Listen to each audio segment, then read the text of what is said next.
A word to the wise. This episode contains spoilers for Bloodborne. Listener discretion is advised. On this week's episode of Electronic Fun, I'm joined by KuuEater to dive deep into FromSoftware's gothic nightmare, Bloodborne, and the value of darkness. So please, join me. Let's have some fun.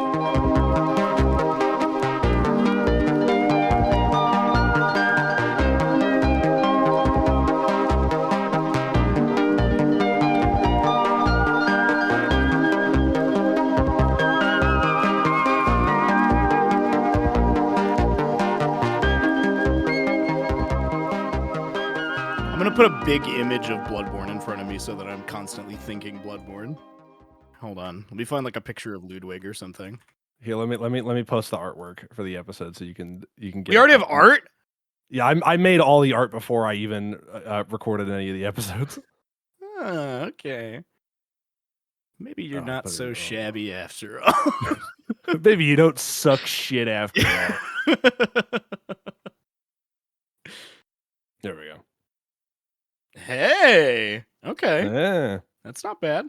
Yeah, they're all based on the box art. That's the point. That is a picture of Bloodborne, of the box art of Bloodborne, yeah. It is the box art. Got it. Welcome to Electronic Fun. Here we've got a new episode. Very exciting. We've got my very good friend who has never been on one of my podcasts before, Jordan KuuEater. Here you are. Yeah, here I am. We're talking about, if you didn't already know, the hit 2015 video game Bloodborne. And it couldn't be more timely either. I feel like this should be documented just because of how funny it is. We are currently literally like exactly 24 hours away from Elden Ring releasing. This episode's going to come out on the 1st of March, so Elden Ring will have already been out by that point. Yeah. Well, at the time of record, it's important that people know for the mind space I'm in right now. I am currently foaming at the mouth because I'm 24 hours away from playing Elden Ring. We are so close. Yeah. We have to do this now or never. Now or never, because otherwise, never, baby. Otherwise, we're never going to get this done. Who knows? If we didn't do it now, we might not be talking about my favorite game anymore. We might be talking about a different game. But let's just jump right into my first question I ask of all my guests. Who are you? How would you describe yourself? Oh, boy. Guy who never leaves his apartment. Plays video games for a living. I mean, yeah, I'm a streamer. There you go. I don't know. I guess I should detail some like maybe relevant things to the game that we're talking about, which is Bloodborne. For a long time before this game came out, I was like a huge horror fan. Like in my teens, I used to watch like a lot of horror movies. I've told Lex about this, but like my favorite musician used to be like Rob Zombie, and I used to love his movies and everything too when I was young. So yeah, I feel like I was someone who was essentially primed for this to be their favorite video game, like long before it came out. That's me. That's me, baby. That's you. And speaking of you, how did your relationship with like playing games begin? Did you have games when you were a kid? Did you not have that until you were older? Were you a PC console guy? What was your situation? What was my first? I'm pretty sure my first video game ever was Spyro the Dragon on the PlayStation 1. That was definitely my first console. I had a PlayStation 1 when I was very young. I never had a memory card, so at no point in owning a PlayStation did I ever get one. So every time I would play a game, I would always be just restarting from the beginning. But like I didn't even know there were alternatives to that when I was a young child. That's the real way to do it.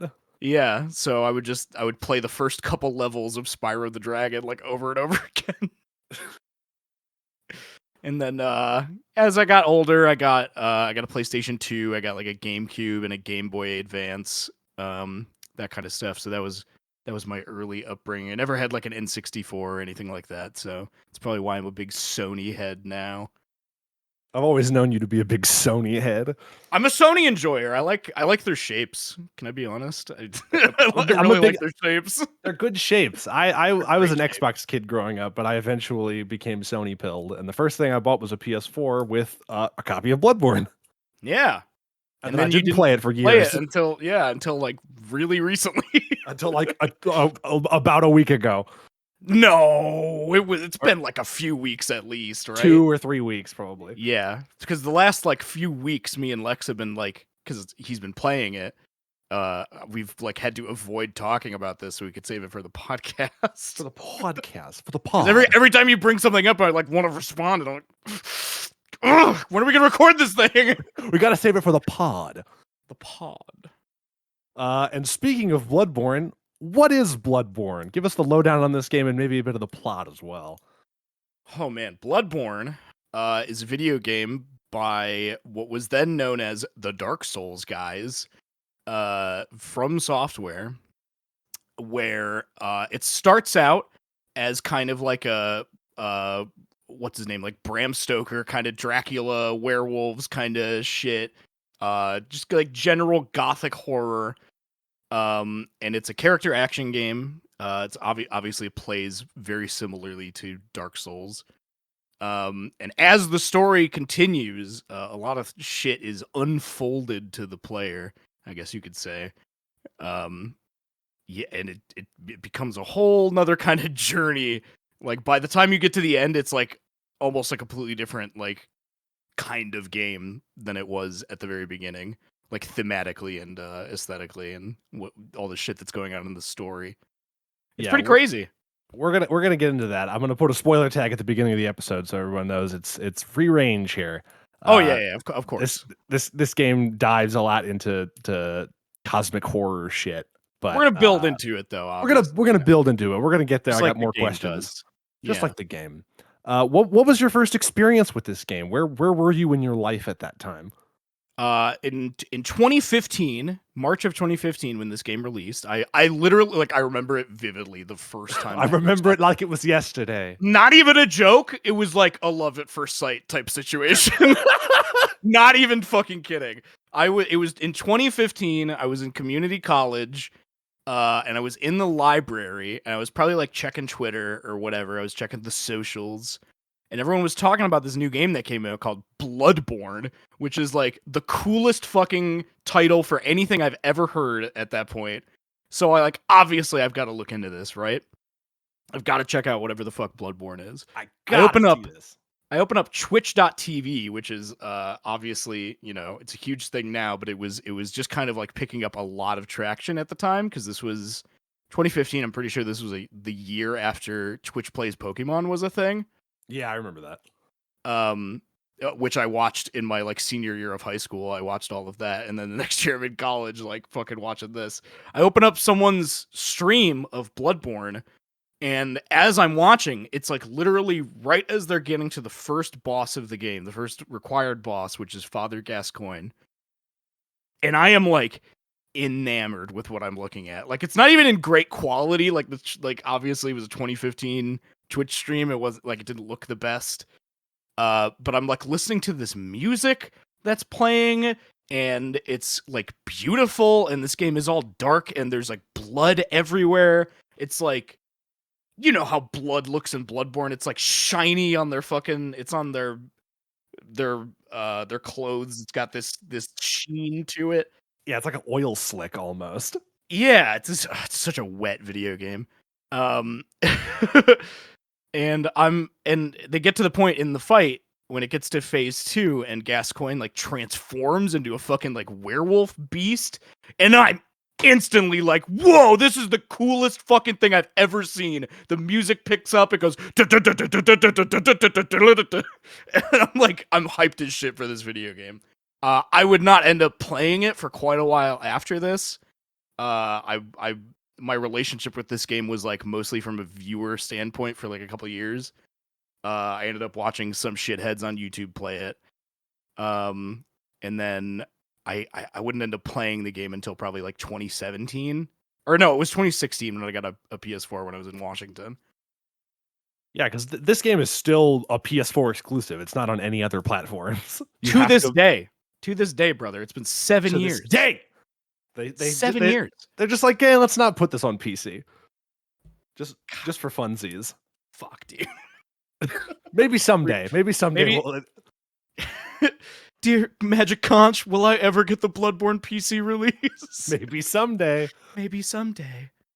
So obviously, as we said, this is a FromSoft game. They all of From Software's games have a vaguely similar sort of gameplay style ever since Demon Souls. It's very difficult combat, a lot of rolling, a lot of dodging.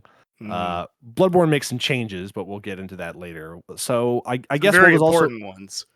What was also your history with other FromSoft games prior to Bloodborne?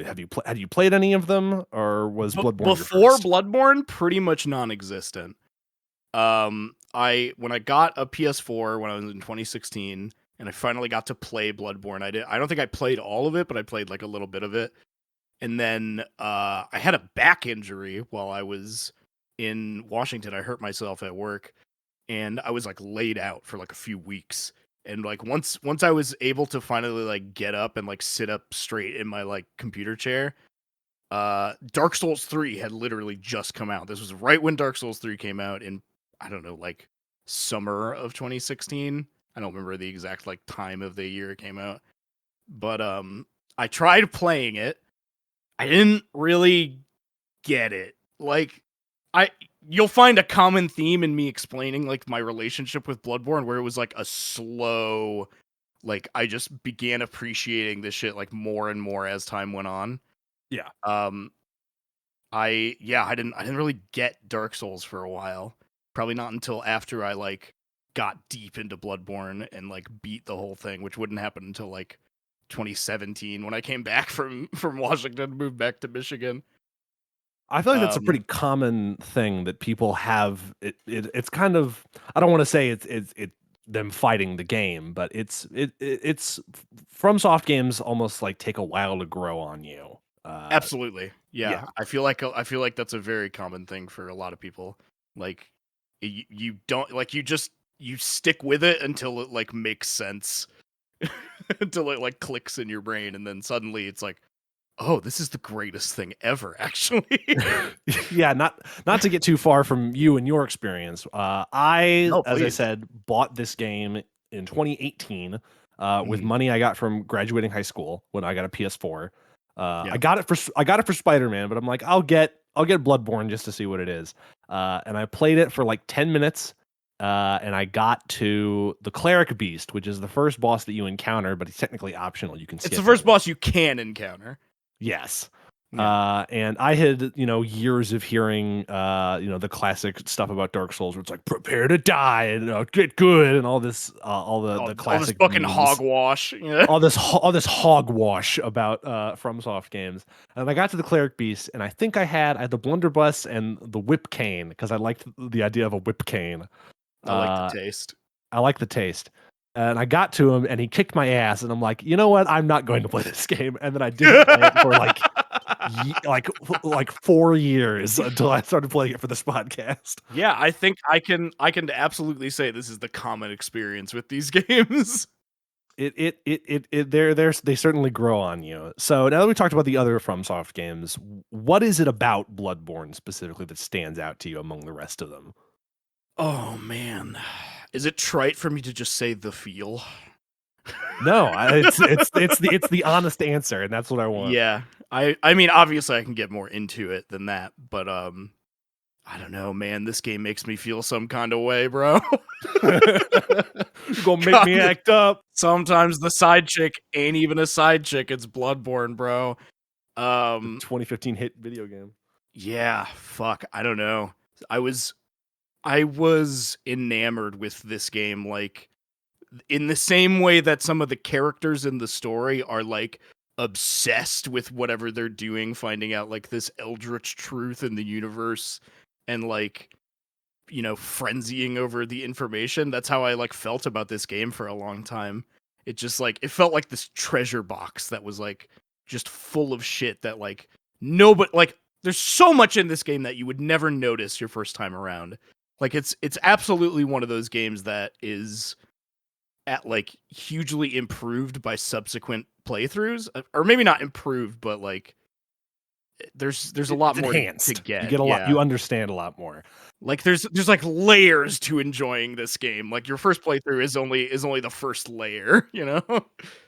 When you talk about feel, do you mean is it in gameplay or in atmosphere or in both? Definitely both, but for until I like got into it and started playing it and like getting it myself, it was all like the atmosphere and the story. It's this game is drenched in a certain vibe that like never lets up. And it, like I said, it was like tailor made for me. Like I've always loved like classic horror type shit.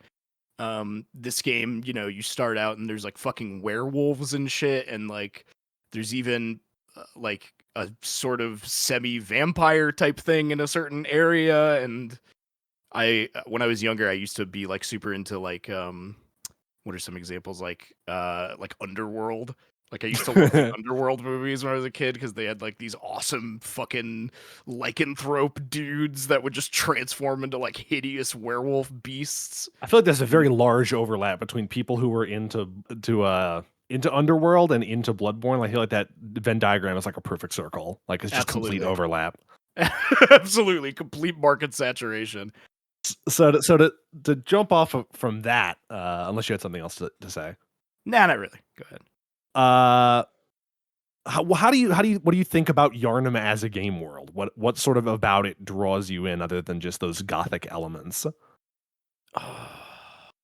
uh God. It this game I don't know if this like if what you're asking me is about like the location itself or like being in the world of this game.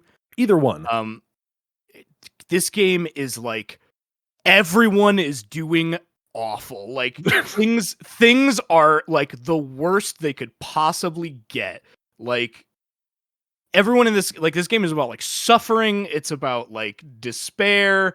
The hubris of man is like a huge fucking element in what's going on.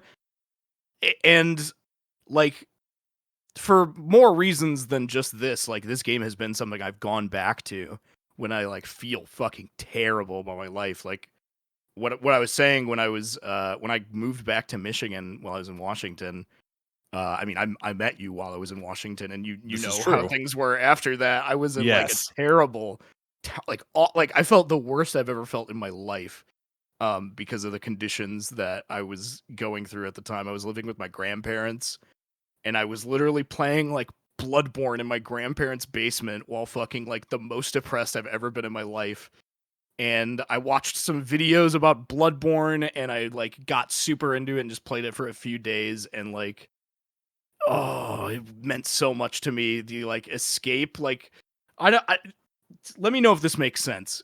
I'm sure it does. This game like is so horrible and filled with terrible things. Not in terms of quality, but just like the shit that's happening. That like I felt so much better about my life. like You were like everything in this game is like the worst it could possibly be, right? Like nobody gets out of this scot free. Like every single character ends up like way worse, probably dead or insane or both at or the end of this both. game. Yeah. Some of them are dead and somehow still insane and walking around in a certain manner of speaking. But yeah, I don't know, man. This game is just so bleak, and I We're love it. we're gonna talk more about the story later, but there is almost a sort of like very deep fatalism to the whole story of the game, Yeah. especially when we get into the endings later on. But yeah, you were straight up like just in exile playing Bloodborne. Absolutely. I remember it like vividly. I remember like I can see it in my mind's eye. I Like close my eyes and I'm the there. the worst time of my life, and I booted up my Bloodborne machine and started playing Bloodborne.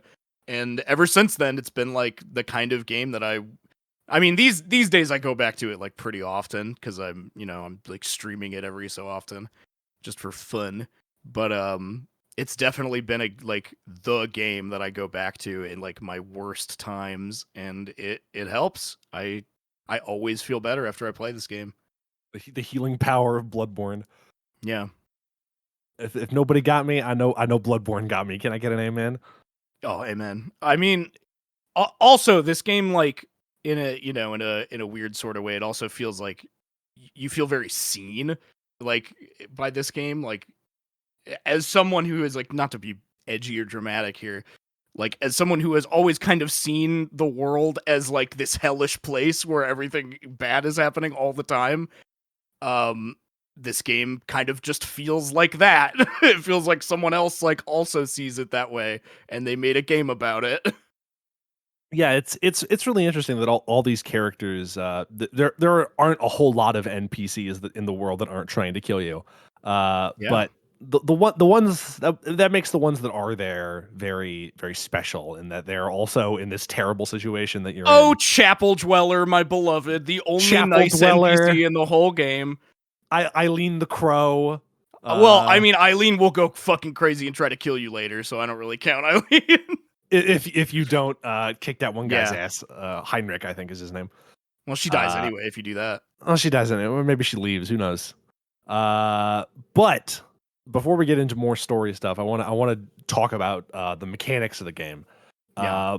Bloodborne is different from the other FromSoft games. They all sort of follow the same model, like I mentioned earlier. But Mhm. Bloodborne makes some interesting changes to the gameplay style, specifically with the trick weapons, which are like your melee weapons that have two different modes. And the instead of having a shield, there's only one shield in the game. It's a joke item. Yeah, You have a like gun. literally makes fun of you for using it, essentially. It's a gun that you can use to parry enemies with. Yep.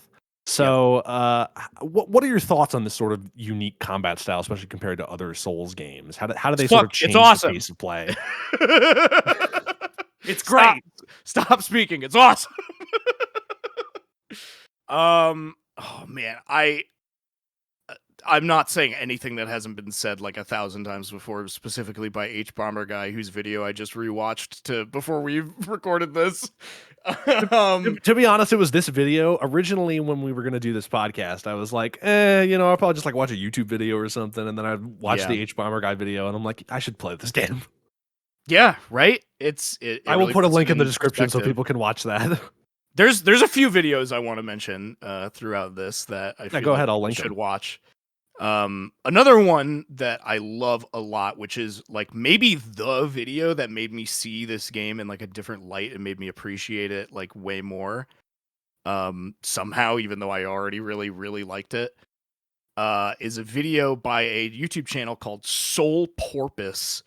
Let me make sure I have the title right. I think it's called hold on. Bloodborne Soul Porpoise.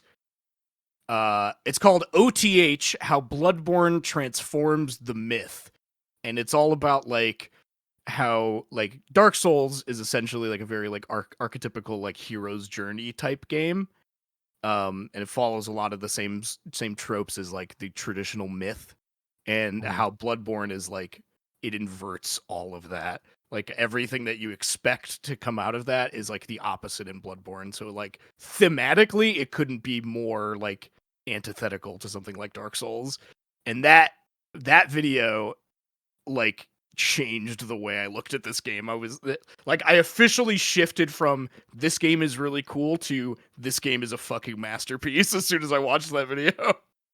Yeah, a lot of the story stuff in this game is in the background. It's not really there are a few cutscenes, but a lot Yeah. of it there's I wouldn't say there's a lot of what I would call narrative thrust in the game. You're just sort No. of walking around trying to figure out what you're just fighting monsters, really. That's most of the The game. story is absolutely happening around you, but it is like very noticeable.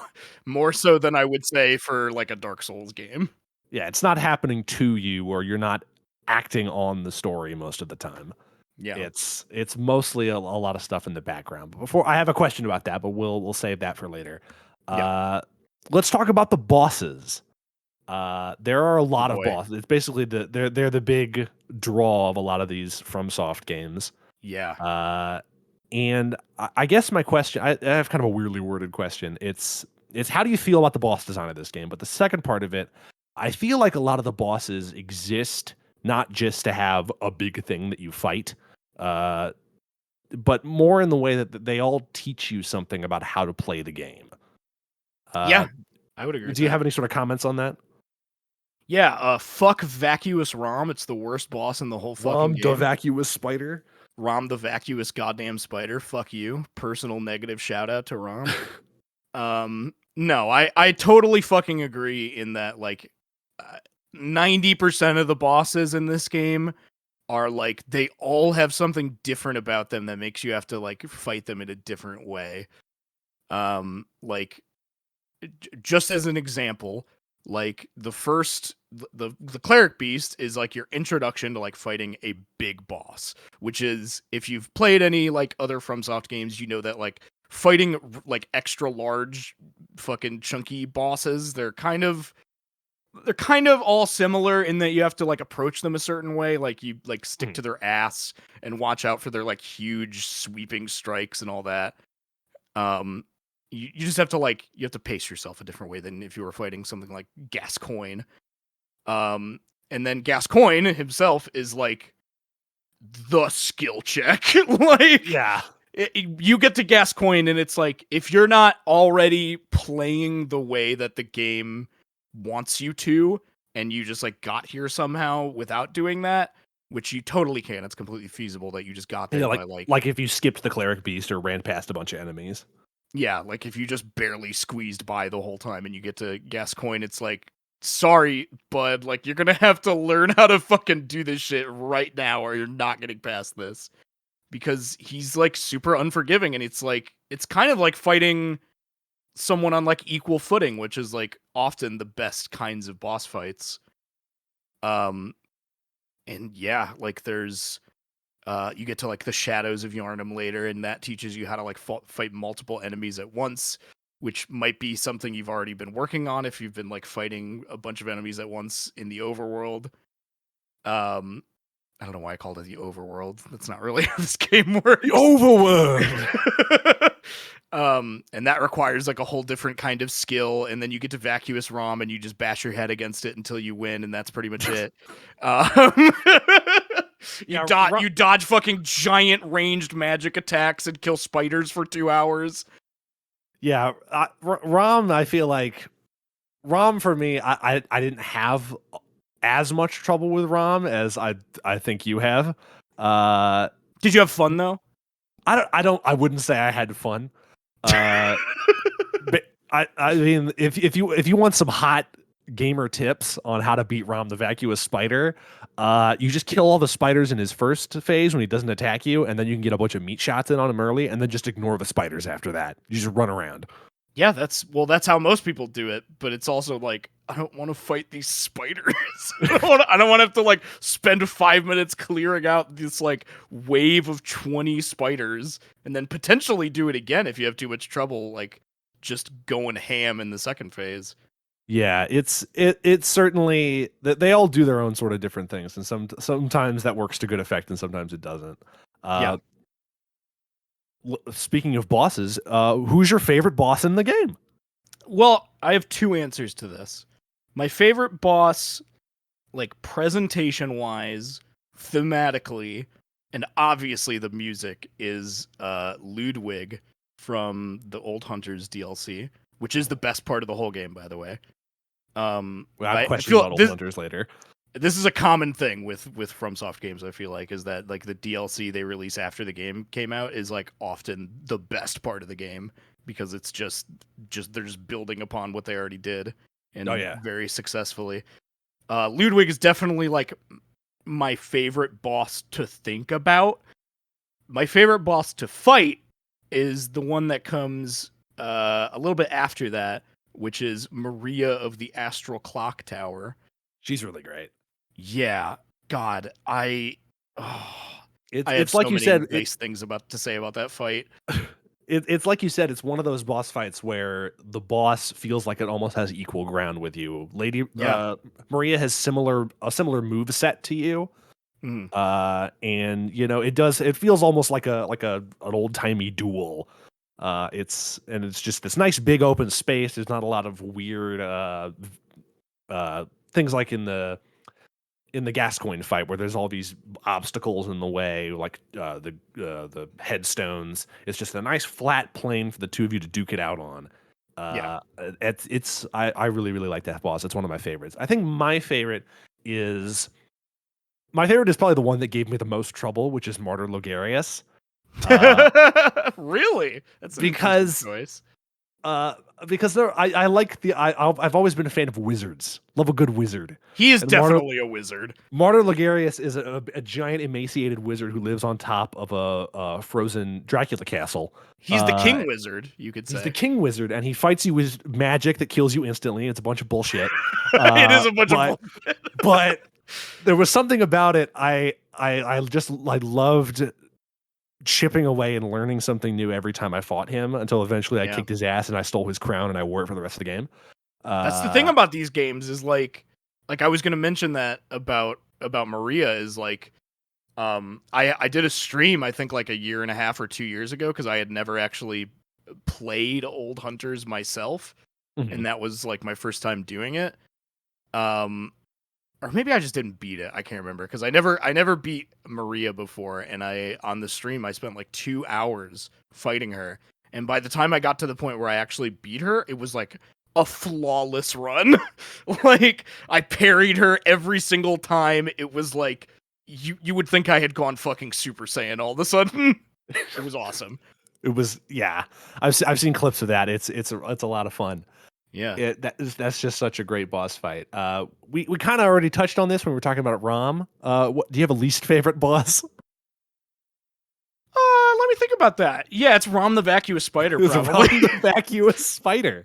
I really sincerely can't think of any other boss that I dread approaching more on subsequent playthroughs than Rom the Vacuous Spider. That's fair enough. There are a thing that interests me about this game is that there are a lot of bosses that are just completely optional. Like a lot of them you don't even have to fight.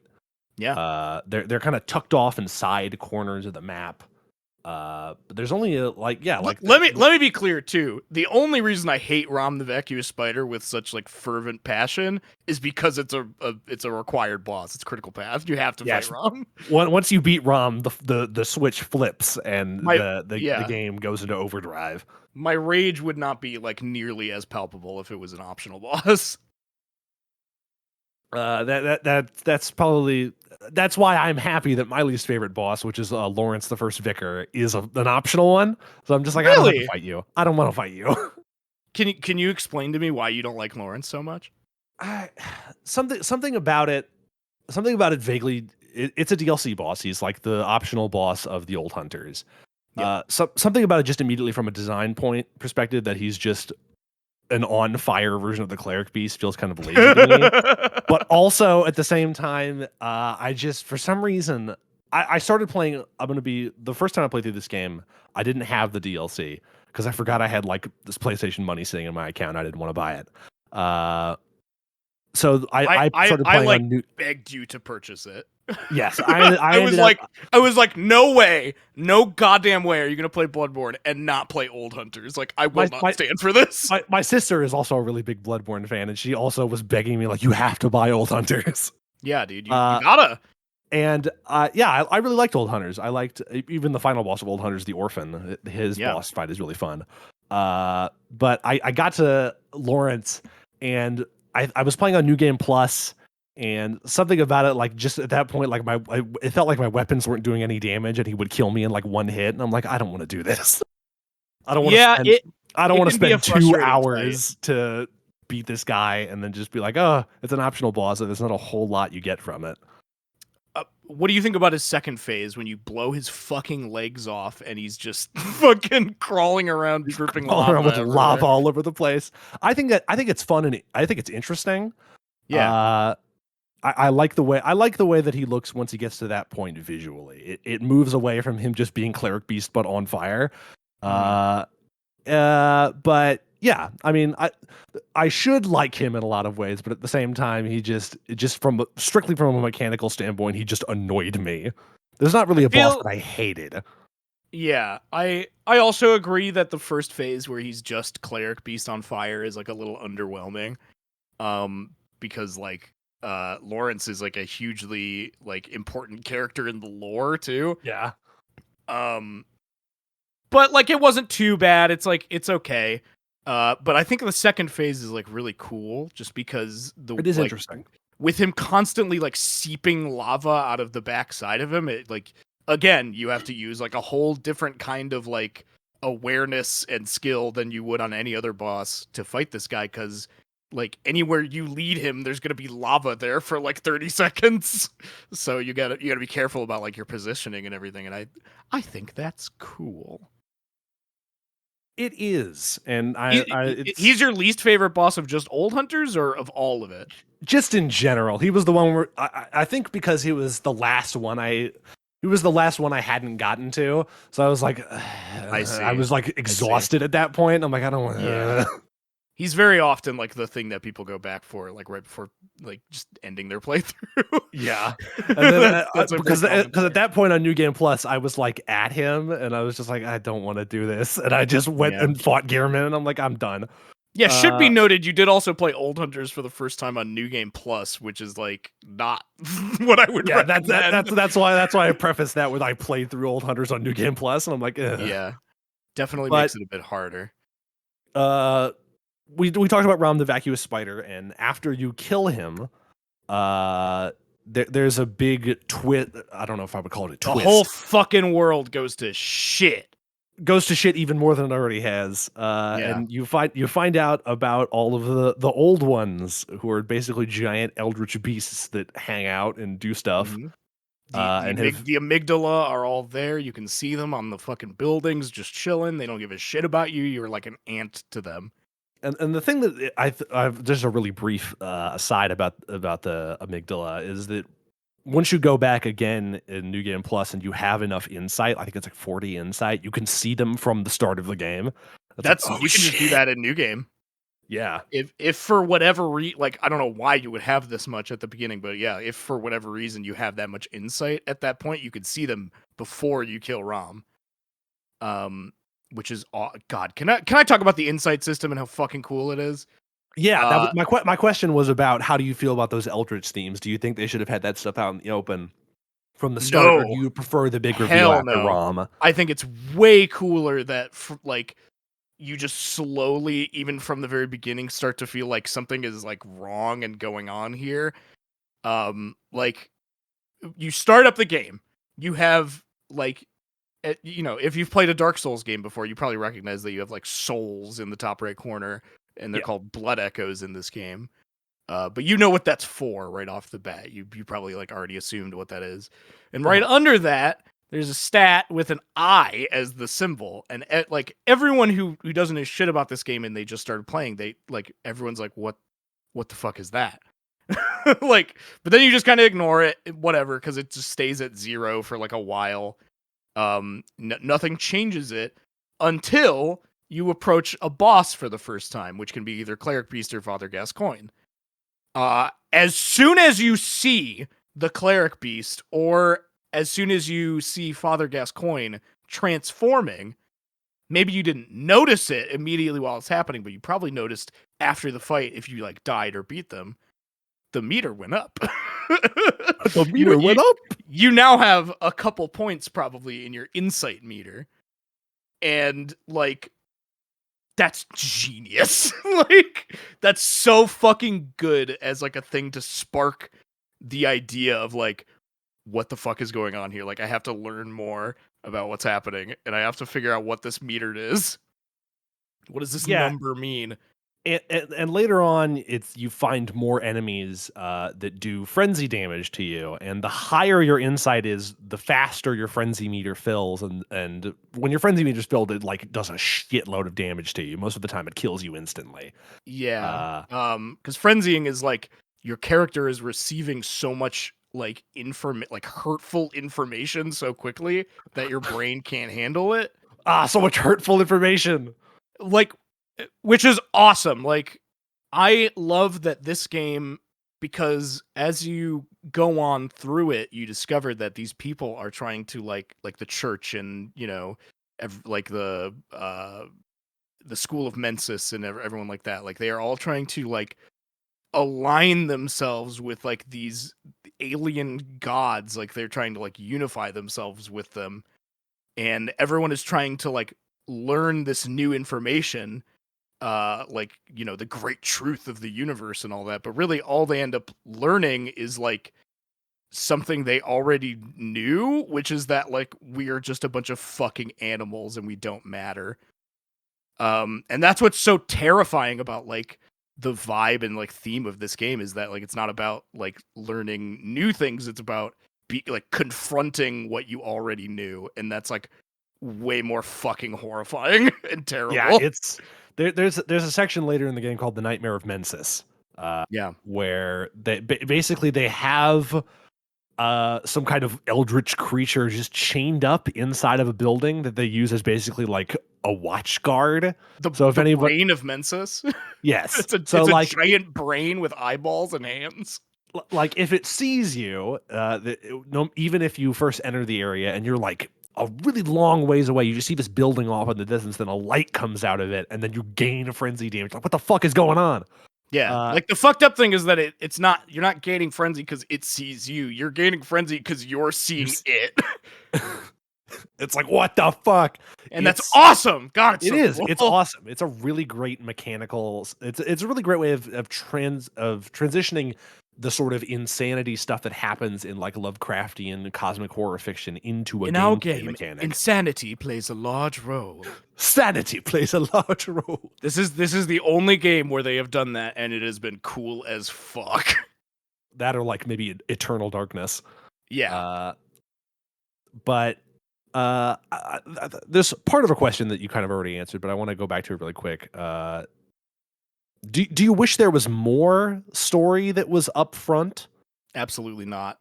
Something that I like loved and appreciated so much about this game is that it does not like give you all the information. Like it's all there if you like have a careful eye and you're like piecing things together with like, you know, like some light speculation here and there, but like there is a clear like story and lore to this game if you get really deep into it, but it's like it feels so good to like just find it, or like even if you're someone like me who just likes watching some guy talk about it on YouTube, like it's so interesting to know that like, oh my god, my whole playthrough like that was there the whole time and I didn't even fucking realize. My literal insight was not high enough to notice this. FromSoft games are very conducive to just binging YouTube lore videos. Yeah. I can't wait for like the 70 hours of it on Bloodborne, for Elden Ring. I mean, Yeah, there's gonna be so much. I can't wait. I heard there's a guy who like hasn't even beaten all of the main bosses and he's 60 hours in. Yeah, I'm like, I don't know. I really like finding these things out myself, obviously. Yeah. I would love to like discover all these things and be the fucking mastermind who puts it all together. But like I'm not the most observant person in the world. I have ADHD, you know, like it's awesome to like get as much as I can out of a playthrough and then like watch someone explain like what I missed and like I like maybe speculate on what it all means, and I can Ending explained. yeah, it like expands my own imagination hearing those ideas from other people. Yeah. And speaking of ending explained, let's talk about the endings. Oh boy. There are 3 different endings to this game. Yep. Basically they all revolve around the main sort of central hub area that you have, the Hunter's Dream. There are 2 characters in there. There's the doll and there's Gearman. Gearman. Fucking creepy old man Gehrman and his antics. He's such a funny guy. What a jolly old man he is. He is such a jolly old man. Yeah. It's like you could use anything you want. Literally tells you you can fuck the doll if you want. Fucking weirdo. And then guy. I'm sure you probably heard about this. There's a book in the Hunter's workshop on one of the stacks that's called How to Pick Up Fair Maidens. Yeah, there's a hidden area in the game that it basically is the physical version of the Hunter's Dream, because the Hunter's Dream is obviously a dream. Yeah. But it's based on a real place in the game world, which is an awesome thing to find, where you find another version of the physical version of the doll, and what's it? One third of an umbilical cord, which is one Yep. of the items that you need to get one of the endings of the game. But there are The three 'cause endings. the Hunter's Workshop was like it's like it happened a while ago, like in the lore and the story of the game. Like it's Yeah, old news and it's like abandoned and like built under a bunch of other shit. Gertman used to be a hunter, but he lost his leg, and now he's in a wheelchair. And the doll basically helps you out, and like levels you up and stuff. But eventually, once you beat, I think Murgo's wet nurse, you're Yep. transported back. You go back to the hunter's dream, and the building that is there is on fire. And the doll is like, "Hey, you got to go talk to German now." And basically, you have to go out into this lily white field, like you're in Metal Gear Solid 3. It's like straight up the Metal Gear Solid 3 It's like exactly final like Metal boss. Gear Solid 3. And German is there, and he's like, "I'm gonna kill you now."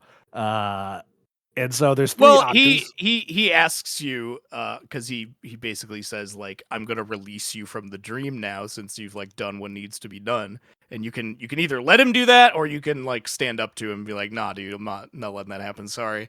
And then if you let him do it, you get the first ending of the game, which is in the biggest quotes I could possibly type, good ending.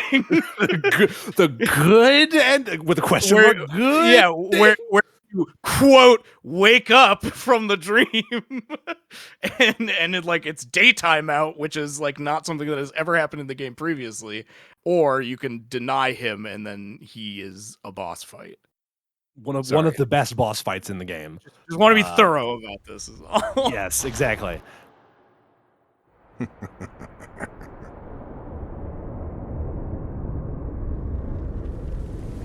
Dear, oh dear. What was it? The hunt? The blood? Or the horrible dream?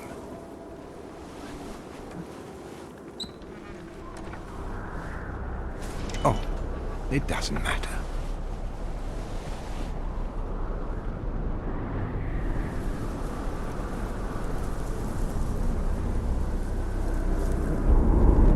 It always comes down to the hunter's helper to clean up after these sorts of messes.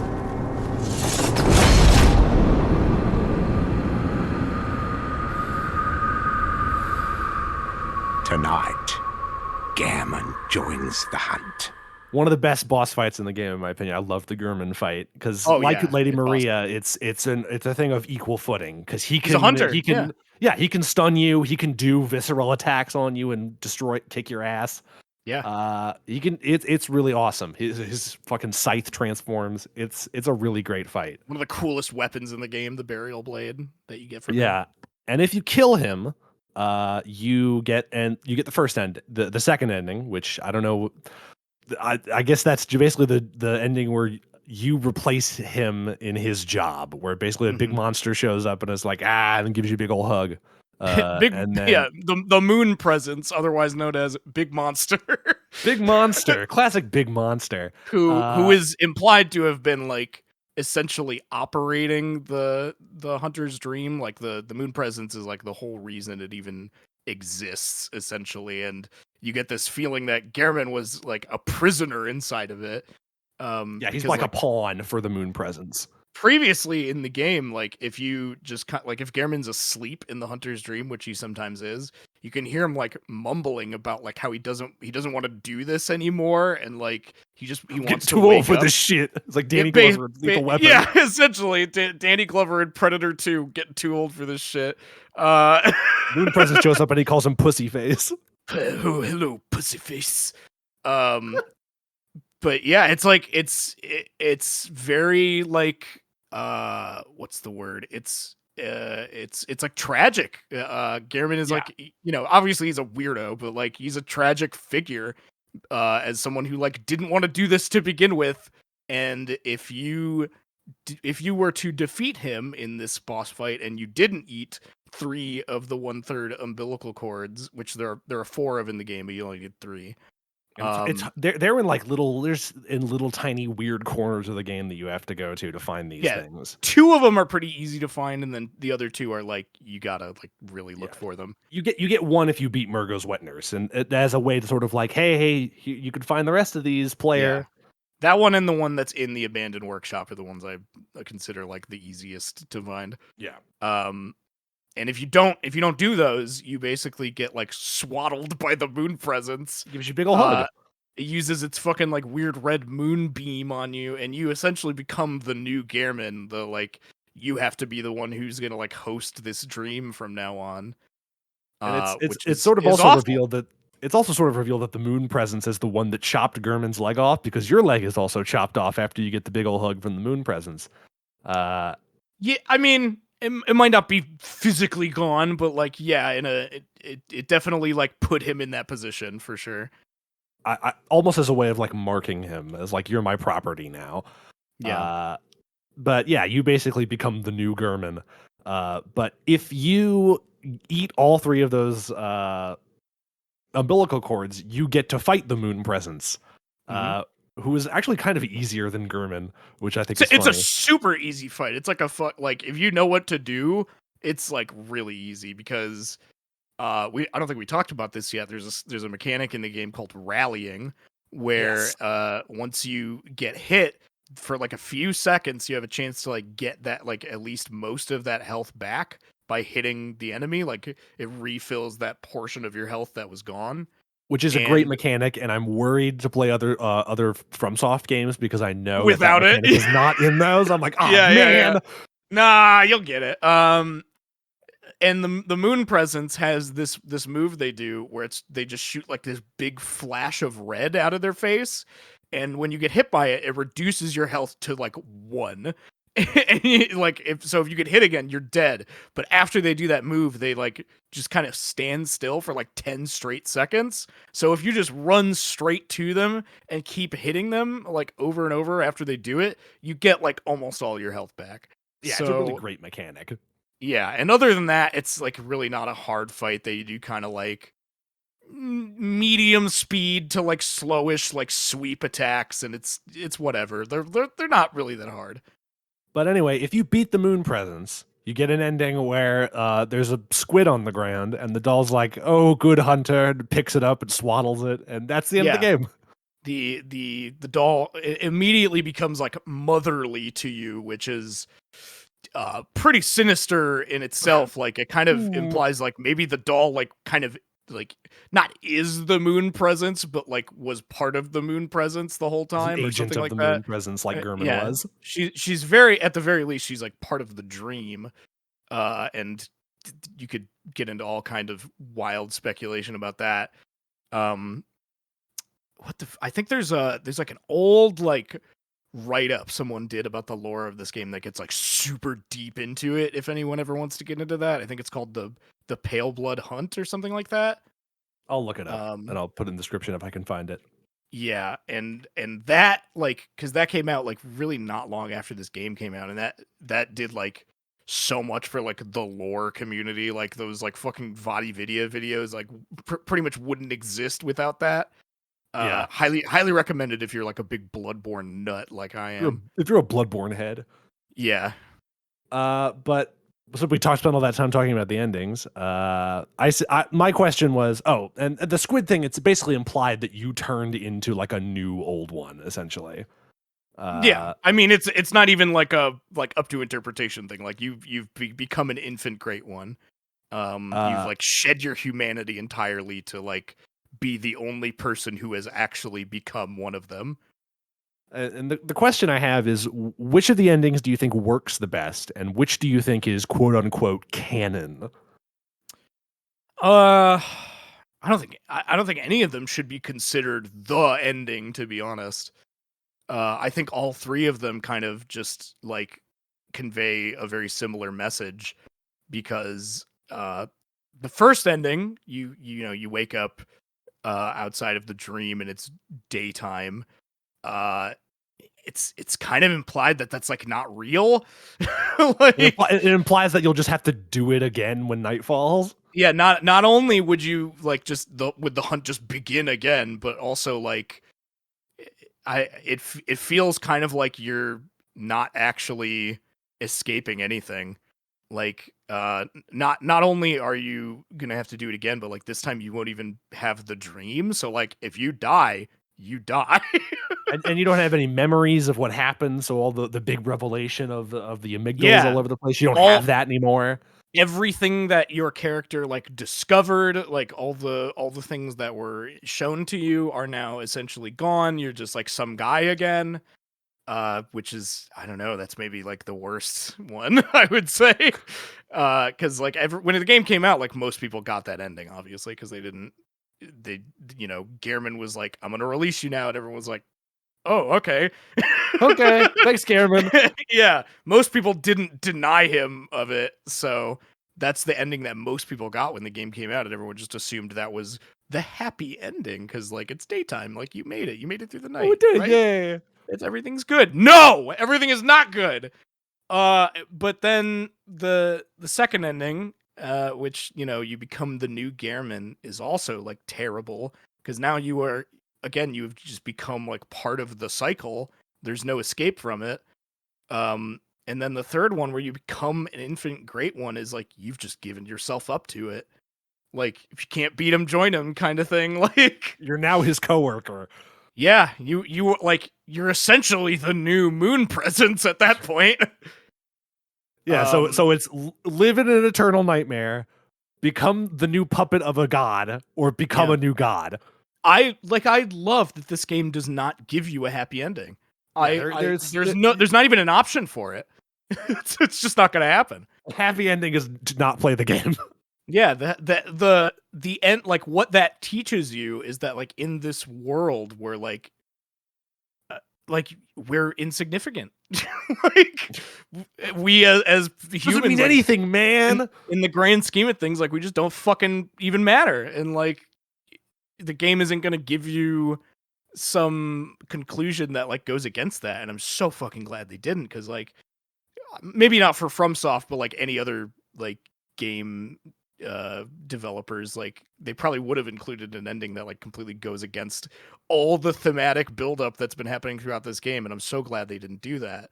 It would have really like undermined a lot of the really well put together messaging that's in the lore and the theming. I could immediately imagine some hack game developer coming up with some kind of ending for this game where like you find some kind of wagon and you escape Yharnam, because like the whole point of the game is you come in as like you have some kind of vague disease and you come to Yharnam to get it cured. You're a foreigner. Yeah, you're a foreigner. You're not from Yharnam. Like the clothes you're wearing at the very beginning are like, what are they called? Like foreigner garbs or something like that. Yeah, something like that. But I can imagine someone making some kind of ending where it's like you escape the city and then you watch the sunrise and But I think it's much stronger that they have those endings where none of them are like either fully conclusive or positive in any real way. Mm-hmm. But it's just really, really good gameplay storytelling. I got a couple more questions. What do you think is the weakest aspect of this game? We've talked a lot about how great this game is, but is there anything that bugs you that you don't think works? Well, the main thing that comes to mind when I think of something that bugs me is definitely I really like the blood vial system in this game. It's cool. It's it's themed appropriately. It makes sense that you would be using the old blood to like miraculously heal out of nowhere. However, I really don't like that it's possible for you to just just run out and like not be able to just like buy more or anything. So like what happens very often is people will get stuck on the first boss, like Gascoigne, and they'll just run out of blood vials, and it's like, okay, well now I just have to go and farm some area for blood vials for like however the fuck long that's going to take for you to like have enough to feel comfortable like trying again. Yeah. And it's not easy, especially because of like the loading screens in this game take The forever. loading screens. I mean, it's on the PS4, so like, what are you gonna do? But like, Can you imagine this game running on an SSD? No anyway. graphical updates. The game is exactly the same, except it runs on an SSD. I mean, don't you kind of get that if you play it on PS5? I mean, not really. I mean, I just played it straight off the disc, and even with the SSD, the loading screens were pretty bad.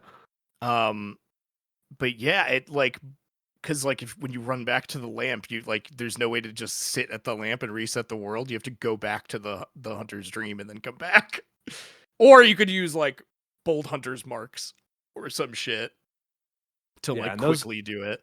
Yeah, those just take you back to a lantern. They don't take you to the hunter's dream.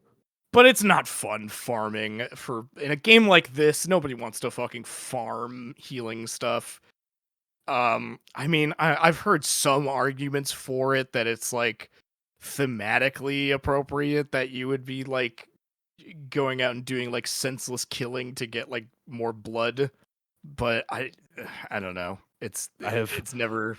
That's always been the thing about this game. That's like, if only this was different. Like this would be like a perfect video game. I don't have PlayStation Plus, so I didn't have any of the online stuff in this game when I played through it.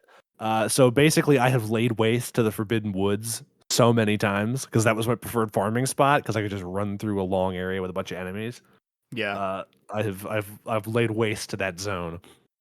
And on the flip side of that question I just asked, what do you think is the strongest aspect of the game? The one thing that you think works the most?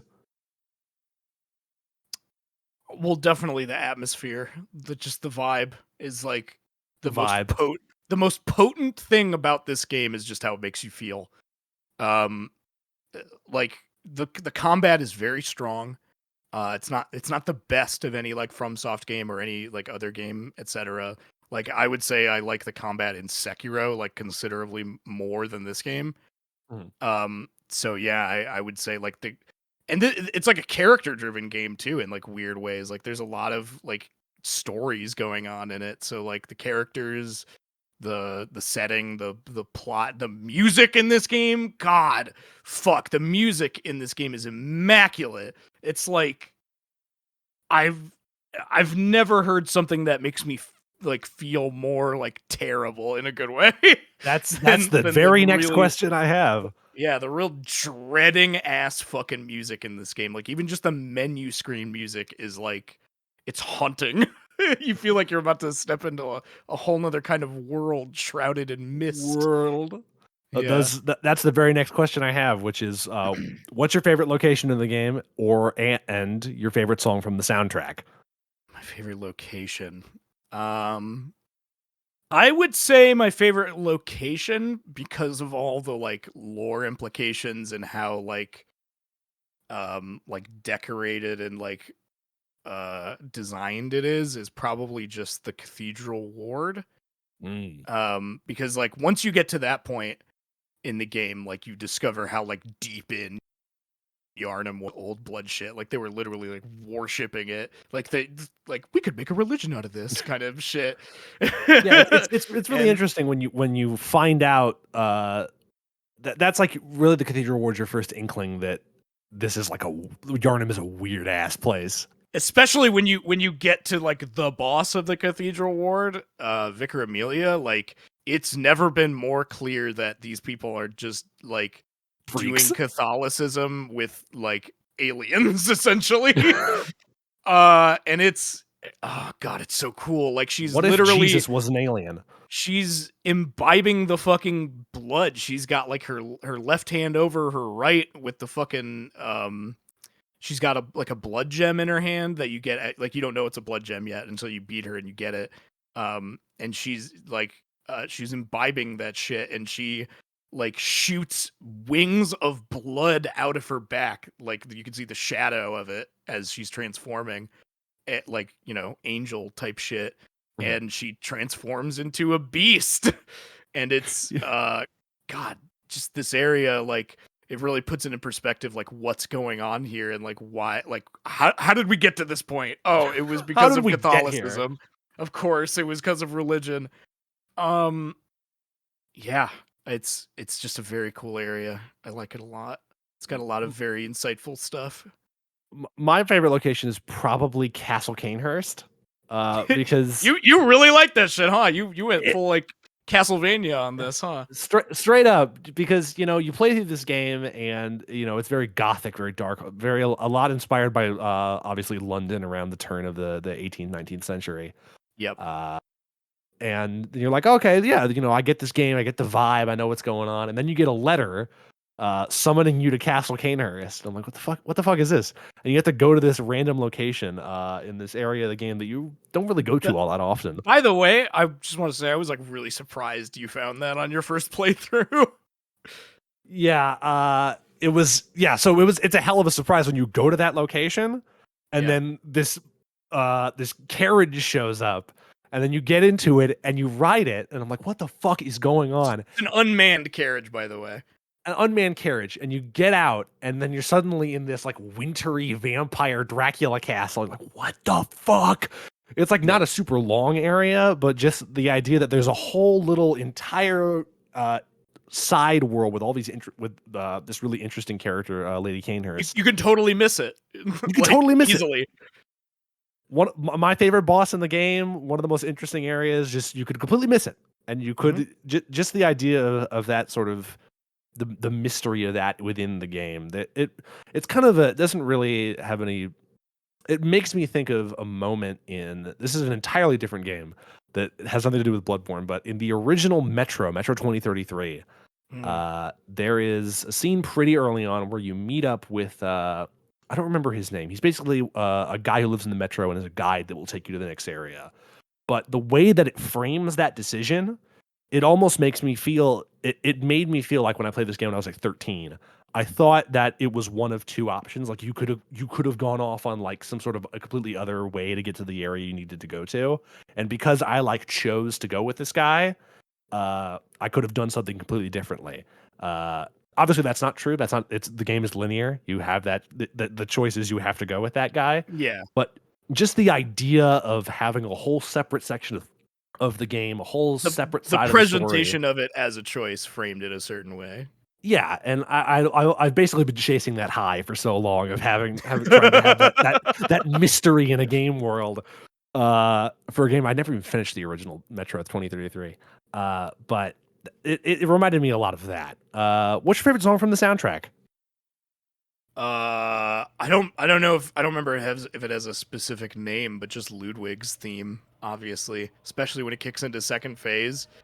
God, Ludwig's whole fight, the reason it's like my favorite, aside from whichever my favorite is to fight, which is Maria, is like, first of all, Ludwig is such an important character in the lore. Again, it's like part of why Old Hunters is so cool and so like essential to play is because it's just full of these characters that you've been hearing about the entire like base game, but never got to meet.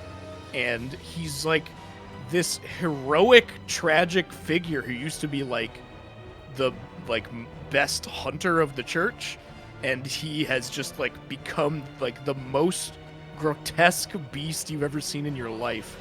And his theme, like when he kicks into second phase and he's like no longer like a rabid beast, he kind of like remembers his humanity because he sees the sword that falls off of his back. Yeah. And he stands up straight and starts doing like knight shit with the Moonlight Greatsword. And his theme that kicks in during that part is like some of the best music I've ever heard in anything. Not even like just video games. It's perfect. Great.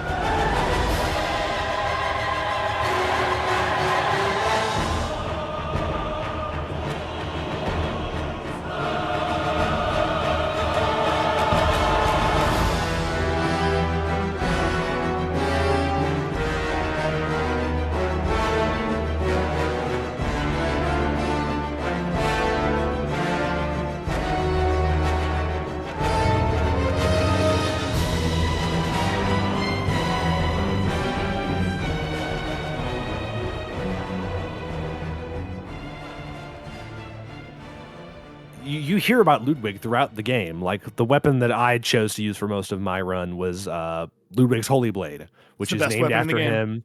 named after him, and it's based on Ludwig's weapon, which you later get in the Old Hunters, which is the Moonlight Greatsword. I'm fairly certain it was his weapon, but Mm. then he got the Moonlight Greatsword and he like just abandoned it. And also, the great part of playing the Old Hunters and fighting Ludwig was I finally got to see what that one picture you made of where he looks at the Moonlight Greatsword, but you edited Baja Blast onto it. I actually didn't make that. That was Dwayne. Oh, that was Dwayne. That Yeah. was our friend Dwayne. The Wascally Wabbit. The Wascally Wabbit. But yeah, I don't know if I have a favorite song from the soundtrack because a lot of it is I don't know. I don't know how It's to all extremely phrase it. potent stuff. It's all very potent and it all plays at very specific moments that you get caught up in stuff, and I guess I haven't played it enough to like remember a specific one that stood out to me the most because they're all really good. Yeah. But yeah, Ludwig is a really good choice. That's something that comes with like subsequent playthroughs. Like you start listening to the music more, and you're like, "Oh shit! I didn't even like pay attention during this fight before because I was so fucking scared of this boss." I got 4 more questions. 2 of them are pretty short. Shoot. But let's go. What are your thoughts on the multiplayer stuff, the invasions and the Chalice dungeons? I super don't like invasions in this game for 2 reasons. First of all, fighting other hunters in this game, like not the bosses who are hunters in like the lore, but like in certain areas, you'll just run into like hunters, like they're essentially just NPCs. players but controlled by AIs. And they are like the least interesting like fights in these games because it's just dodging each other's attacks for like 10 minutes, and they heal too. Like they use blood vials, which is like really quick. You can't really interrupt them out of it very easily. And unlike you, they have infinite ammo. Yeah, they have infinite fucking ammo for their gun, which you will run out of it very quickly. You only get 20 shots, but they get infinite. Yeah. And they heal, and they fucking have tons of health, and they do way more damage to you than you do to them. It's not fun. Why was I talking about? Sorry, what was the question? We're talking about multiplayer stuff. You're talking about invasions. Right, multiplayer. Anyway, the reason I don't like the invasions is because it's the same thing, but versus a person who has made the most annoying like blood tinge build in the world, and there's no possible way you can beat them because they're like lagging behind you and shit. It's not fun for me. I've never been a huge like PvP guy in these games in general, but if I were to, it definitely wouldn't be with Bloodborne. I would way rather do like Dark Souls 3 or something like that. Yeah, it takes a special kind of person to be really into FromSoft PvP. Yeah, I'm already not that kind of person, but Bloodborne specifically sticks out to me as one where that's like not done super well. I don't even think it had like a big PvP scene like all the Dark Souls games did for a while. Like they all had their time in the sun, but I don't think there was a huge like PvP scene for Bloodborne. The second reason I don't like it that much is because the way that invasions in this game work is like other Dark Souls games, you can get invaded if you either summoned someone, or you're like in Dark Souls 3 you have to like be embered, and like that's how you are able to summon people in the first place.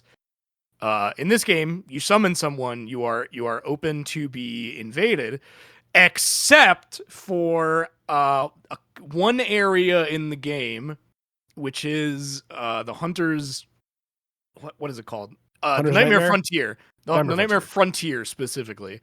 If you're online at all in that area, I'm pretty sure. Maybe I'm just bullshitting. I can't remember if this is correct, but I'm pretty sure it's just this area. You could still get invaded. So like, and that area is where it will happen the most because of that.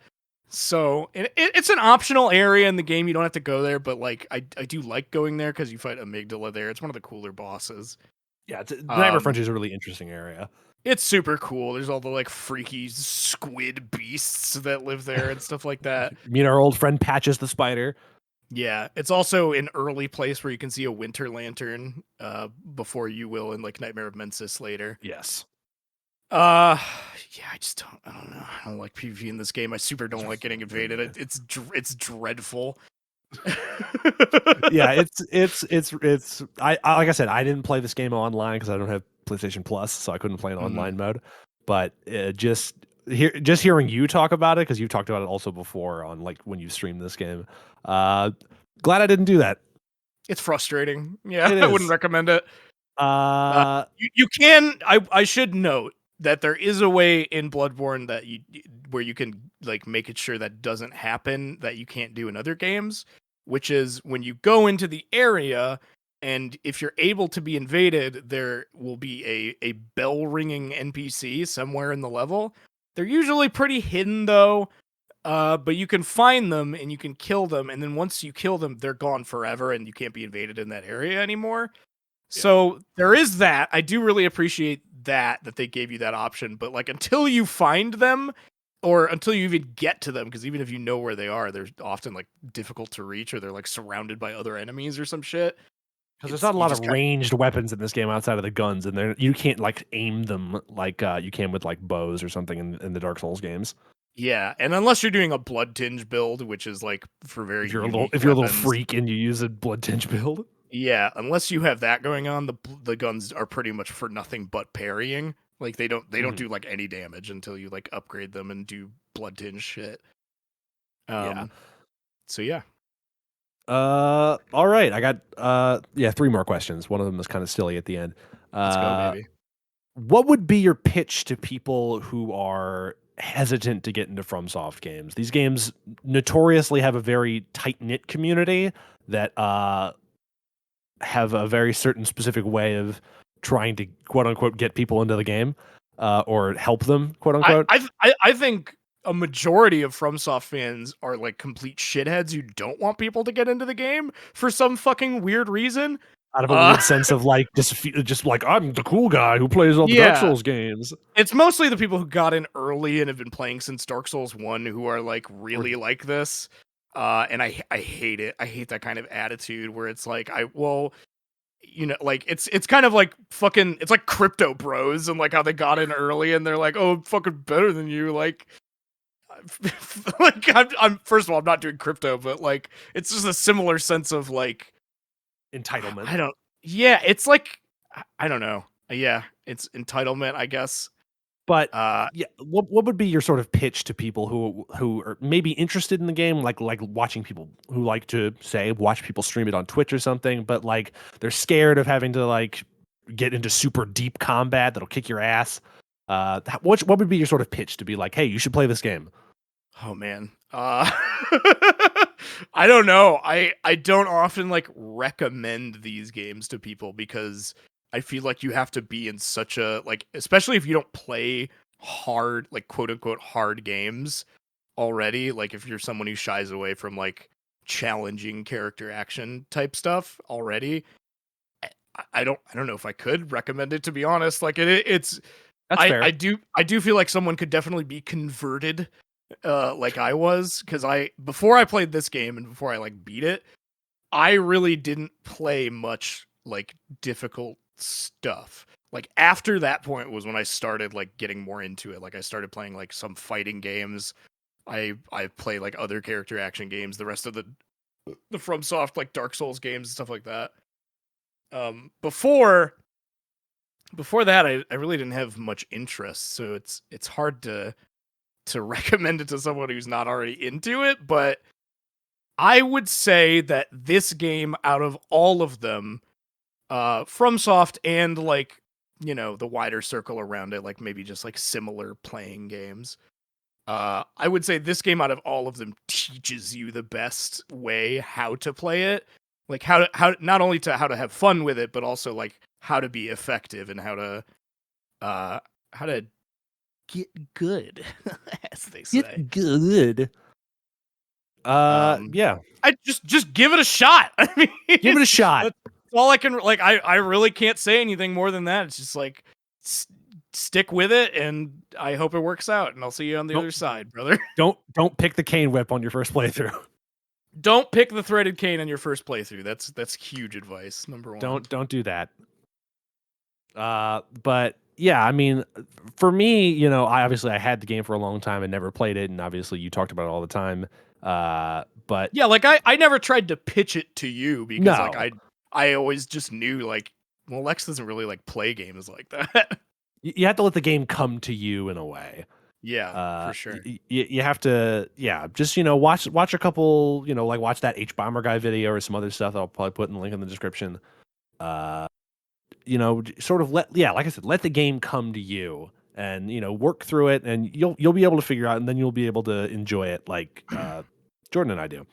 Like a huge chunk of like what's cool about these kinds of games that people talk about all the time is like the sense of accomplishment of like overcoming something that you thought was so fucking hard. Mhm. And like it is hard, but like just the feeling of defeating that. In this game, I feel like that's multiplied because you're fighting like horrible, scary things. Like not only are you overcoming the challenge of the mechanics, you're also overcoming like the fear that these things like probably instill in you. And it's like a scary world, but like if you can overcome like one boss, then like you can do it all. You can do it. We believe in you. I believe in you. Uh, asking the closer question that I ask for everybody. How has Bloodborne affected you? How has it made you think about games differently? Immensely. Um God, hard to say. I mean, it's Bloodborne is so like near perfect of a video game that I would almost feel bad comparing anything to it. Mhm. Um, but like, God, yeah, this game like changed my life in no small way. I again, like I said, I didn't really play like challenging games before this, and I love playing games like that now. Like, I'm super excited for Elden Ring, which comes out in Less 22 and than a half 24 hours. hours. So I had to check the clock. I've played a bunch of other shit like that. I was just playing like Bayonetta last week. You were there. Mhm. Um, I love games that challenge me now. It's like one of my favorite types of things. Like I played like a couple of years ago. I played the video game God Hand, which if anyone has played it, you know how fucking like balls hard that game is. And I feel like if I could beat that game, I could beat fucking anything, and that's an awesome feeling. And this game was where it all began, baby. It's as some people would say it, it's a gateway drug. It gets you into this sort of stuff. And Hugely. Can't understate how much of a gateway this game was to other great experiences, but nothing has ever lived up to this. yeah, and I always liked playing harder games, but those were mostly like old like Nintendo games, like 2D platformers where they have a bunch of bullshit that makes it Archaic hard. games where Yeah. it's hard for like a whole different kind of reason. Yeah, where they're like they have infinitely respawning enemies on cliffs like a Ninja Gaiden or some shit like that. Right. But these games are hard, but they're hard in a very fair way. That The game isn't about the difficulty, no, I it's not should about the mention. difficulty. Like, The like game's not about the difficulty. I am talking up a lot about like how good it makes you feel because of how difficult it is, but it's not just because of that. That's like the thing that gets you to having fun. Yeah, it's not like I want to be the guy or some Yeah. shit. I'm not playing They're fucking just Kaizo fun levels over here. games. And now I need to go through and play all the other FromSoft games after Elden Ring comes out because I'm going to be playing that. Cool. I hope Uh, I hope you enjoyed Dark Souls 2, which is the best one. I've watched the H Bomber guy video. I know what I'm getting into. It's a great game. Exciting. Oh, I forgot. I have one more silly question. Is Eileen the Crow a MILF? Absolutely. Huge MILF reblog. All right. Smash that motherfucking like It's button. not open for discussion, by the way. Stop typing Not right open. now. Stop it. If anyone says Eileen the MILF is not Eileen the MILF, I called her Eileen. Eileen the MILF. See, Eileen the MILF. it rolls off the tongue. You know it's true. It's perfect. If anybody says shit in the YouTube comments, I'm banning you. Yeah, that's the show. Jordan, thank you for coming on Oh, it's been a pleasure. and being here on this podcast. It's been a long time coming, but it's great to talk to you. We've known each other for a very long time. It's nice to finally sit down and talk about this game. I'm very, very happy that one of my best friends, who I've known for a very long time, Lex Shatterball, has finally played my favorite video game, and that we got to discuss it so thoroughly like this. And now I need to play Mario Sunshine so I can fully understand you. Oh God, we're gonna have a whole nother kind of conversation about that game. It's like Michael Mann's Manhunter when he watches those videotapes and he's like, "What do you see, you bastard?" That's me playing Mario Sunshine. But yeah, do you have anything you want to plug? Anything going on in your life that you want to shout out or let the people know about? Yeah, I stream on Twitch for a living, so you can come stop by and check that out. I'm undoubtedly going to be playing Elden Ring for the next week, so that'll be cool. I stream on twitch.tv/ShiniGamiEater. I stream most days of the week, or you can find me on Twitter at KuuEater. I don't know. I make music sometimes. I do other shit. If you're an old head, he's on Tumblr. I'm on Tumblr too, also KuuEater. Been there for a while. been like, I don't know, 11 years. God, Jesus. The dark times. It's amazing how mellowed out Tumblr has become, I think. It's the best website now. All the freaks have moved to Twitter. Ever since everyone like left in the Great Exodus, like Tumblr has been the best website in the world. The Tumblr horny diaspora. Yeah. It's a real phenomenon. But next week, I'm going to have a new friend on. It's my friend Kat. We're going to talk about the hit video game. I always say every video game is the hit video game because they're all hits in my mind. We're talking about Final Fantasy VII.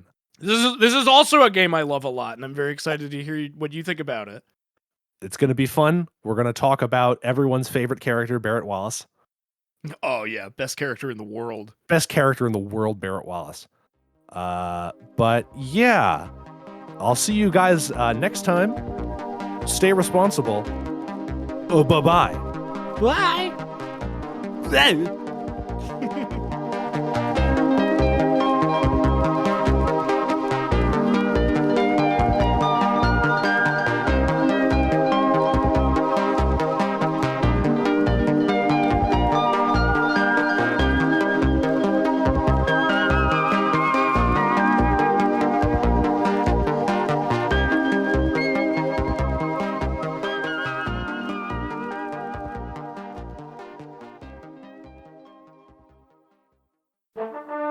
This is a Shutterball production.